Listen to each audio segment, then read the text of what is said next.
Today, as part of this video, we're going to see that the Jenkins installation on EC2 Amazon Linux. Okay, so what we're going to do today is that as part of this particular video, we're going to see that how we can install Jenkins on top of EC2 Linux, and then how are we going to access that Amazon Linux.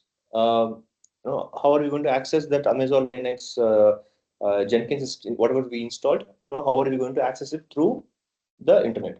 And we are going to create some kind of a small jobs going forward with that one. Okay. Now, so what I'm going to do is that I'm going to the Amazon Linux. Okay. So this is my Amazon Linux instances. So I'm going into the Mumbai region or Hyderabad region. So whichever the region is very close by for me, I'm going to choose that. Right now, I'm going to launch instance now. Okay. Now I'm going to do a Jenkins. I'm going to give a name called Jenkins. Okay. So Jenkins master. Okay. So then, as I mentioned with you, we are going to use the operating system called Amazon Linux. Okay. So we're going to see how we can install the Jenkins installation on Amazon Linux. Okay. Now, so so if you scroll down, so I'm going to use it's the micro instances, because if I choose micro instances, it will take some time for me to load all the packages. So because of that, what I'm going to do is that I'm going to create with the medium instances. Okay, so the medium instance is what I'm choosing. Now it has 2 vCPUs and 4 GB of RAM. It's having. Okay, it has 2 vCPU and then 4 GB of RAM. It gives for me, and then the keypad login, I don't need any keypad at this moment, because all I'm going to do for now, as part of this one, is that I'm going to be accessing through the web UI. But as part of this demo, if you want to create some of the keypads, if you wanted to in future, if you want to connect it through the the console, you can use Jenkins. Okay, so Jenkins keypad, you can create. Okay, to create a keypad. Right now, next one is that the security groups. So currently SSH is allowed. Okay, so I'm going to show it to you, like how to enable the access for the Jenkins. Okay, so the Jenkins will be using a port 8080, so I'm going to use it. Right, so for the configuration storage, okay, so for my instances, I'm going to use minimum of 30 or minimum of 30 GB. 8 GB is enough, much enough for you. But for now, as part of this one, as a recommendation, if you're using for your testing purpose, only 8 GB is enough. But if you're using for your production, or if you're using for some of your applications running all these things, it is better for you to increase this storage. Okay, for now, as part of this one, I'm just keeping 8 GB only. Okay, I'm going to launch instance. Okay, so instance is getting launched. Okay, so meanwhile, so instance is ready. Okay, it'll take fraction of seconds to enable the connectivity. Right now, meanwhile, what we can do is so you can go to the Google and then search for install Jenkins. Okay, I'm going to Google now first. Google.com. Okay, so Jenkins installation on Amazon Linux. Okay, so I'm going to search this one. So it will give you the. So because the reason why I'm just choosing this one is that because every time this website will be giving you an updated version of it. Okay, so that's the reason why I'm not giving anything as a step in Notepad. So what I have to do is that we create a security group, all these things, it'll be showing. Now we are ready with the Amazon EC2 instance. Okay, now so here using Amazon Linux, right? So the key pair and everything is done, right? So now what I have to do is that, so what they're doing is they're this SSH into this machine, but these are all the things is not required, because we're going to connect this instance in the web console itself, right? So this is the web console. Hope you already know about AWS, so you don't need to do anything about it.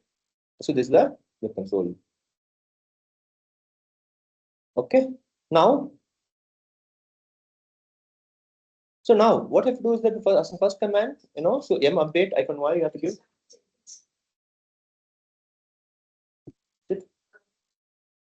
Okay, so yum update -y is what I'm just going to give, and then I'm going to Okay, so now I'm going to this instance is created, right?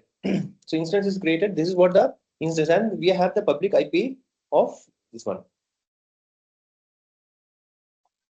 Yes, okay, this is the public IP, and then this is the Linux, okay? So what I'm going to do is that I'm going to do a sudo su, okay? So just to go into the root, okay? Now, the EC2 instance, what I'm going to do is that one second, guys.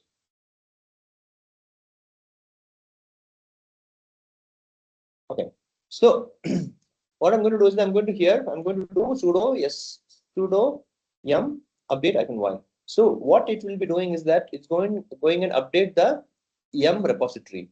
Okay, it'll give you the latest version of the yum repository. Okay, and it'll update all the packages whatever is there. Okay, that's the first and foremost thing we have to do. Okay, so nothing to update. Okay, so no package is matching for the upgrade. Okay, so now add Jenkins repository. Okay, so we need to add this Jenkins repository. So as part of this Linux, so first of all we need to add the Jenkins repository. Okay, inside this one. Okay, now how do we get to know that what are the other repositories are there? You can go and see here. You can see Amazon Linux repository is there, and kernel live package dot repository. These two packages are there. Okay, now based on this one only, if you're installing some packages, for example, if you're installing some yum install httpd, okay, -y, okay, so these are the packages will be installed based on the Amazon Linux repository. Okay, so it will be going to the internet and will be installing right now. Similarly, we need to add a repository for Jenkins. Okay, so Jenkins have its own repository. We need to be adding it. Okay, now the moment when you add it, okay, so now you can see the Jenkins repository file is got created. Okay, so this is what called Jenkins repository. Now, what is happening here is that so whenever you are just using Jenkins repository, the base URL, okay, it'll be going to this particular URL.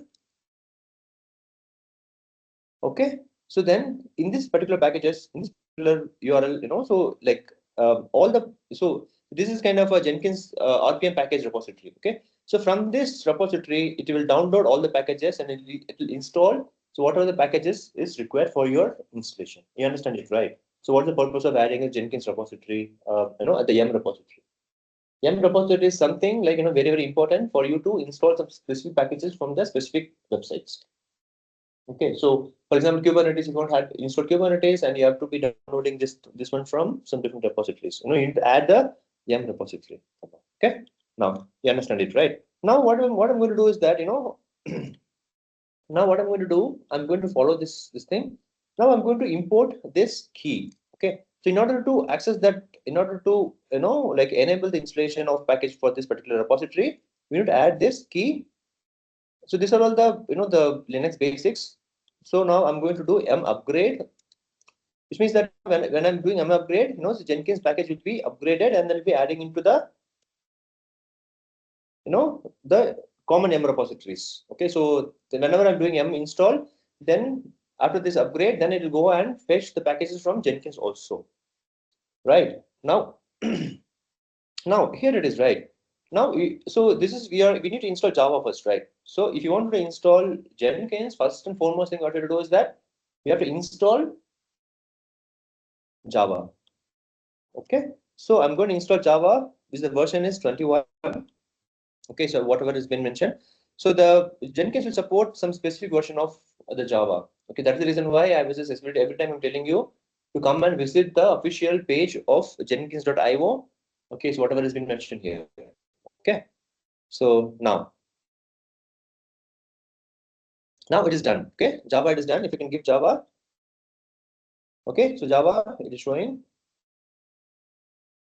Java version is 21 is got installed. So because Java is the prerequisites for the Jenkins. Okay, now I'm going to do yum install Jenkins, right? I'm going to do yum install Jenkins. So if I give yum install Jenkins -y, it'll be installing the Jenkins. Okay, so then I'm going to enable it and then I'm going to start it. Okay, so enable means, so what do you mean by systemctl enable Jenkins? So whenever you are just enabling the Jenkins, even though your system EC2 instance is restarted, okay, your Jenkins will be automatically started. If you don't enable this one, what happens is that your Jenkins will be stopped, in the reboot. Right. That's the reason why we'll be enabling the Jenkins. Done. And then we need to start Jenkins. So if you can notice this one, okay, so I'm going to start Jenkins. So how to access Jenkins now? Now you can copy this public IP address. We all know that, so we all know what is the EC2 instance and everything. So I'm going to copy this public IP address of this instance. I'm going to paste it, and then the port number, whatever we are going to be enabling, is 8080. So obviously, as expected, this particular service will not work because we need to enable the security group for this one. Okay, so I'm going to the same instance, whatever I created, this Jenkins master, and I'm going to be enabling the security group. Okay, security groups, I'm going to be enabling it. So inbound, edit inbound rules. Okay, add rule, and then custom TCP. Okay, because I want to enable only the port number 8080. That's it. Now I'll be enabling through the internet. Okay, so some of you guys, will be enabling all TCP, all TCP for 000. That is not recommended. Okay, so you need to be enabling only the specific ports. Okay, only the specific 4 ports, whichever is required to enable the access. Right.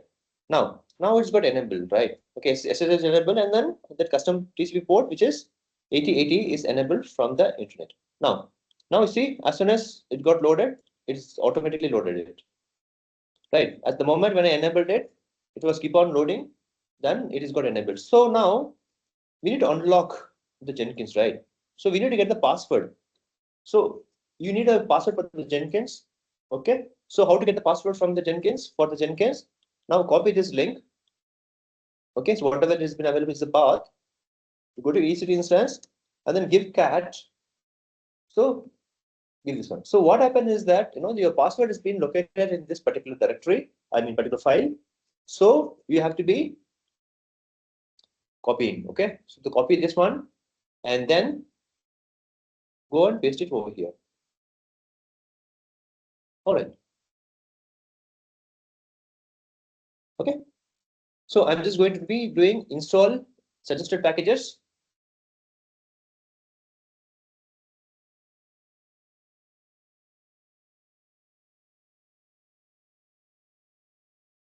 Okay, so because you'll be installing all the suggested packages. So what's happening here is that so whenever going and installing the suggested packages, the Jenkins will automatically be able to to get the Git packages out of it. Okay, so Git packages and all the other packages, so the SSH build agent and GitHub and all these LDAP packages, all these packages will be able to enable. Okay, so that you'll be able to do the automation automatically. Okay, so because whenever running some of the Git packages, all these things, so then it won't show you the errors. Okay, that is what we have to be doing it. Okay, so now it is taking some time to apply all the packages.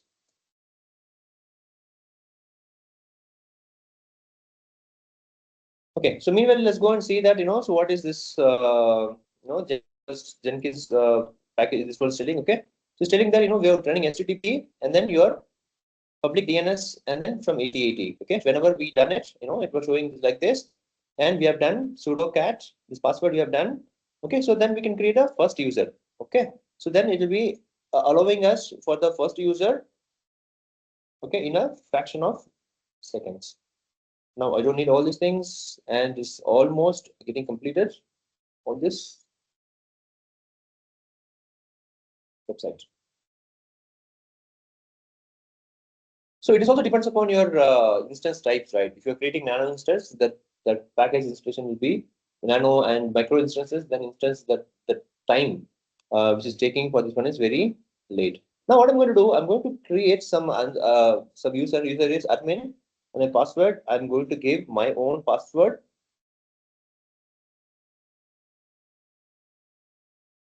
Okay, now I'm going to give admin. Okay, so email ID is not required. I mean, not necessarily be required, but I'm going to give admin @gmail.com. I'm sure this email doesn't exist, but for now, for the testing purpose, I'm going to be using it. Okay, save and continue. Okay, so the installation of instance configuration, like so it's going to be public IP address along with 8080 is what something which will be shown. So save and continue. Okay, start using Jenkins. Right. Okay, so this is how we are. Okay, so this is how we are installed the Jenkins for this particular particular session. So now in the upcoming sessions, I'm going to show it to you, how we can access, how we can create a simple pipeline, and how to access and all these things. I'm going to explain. Okay, so thank you so much for watching it.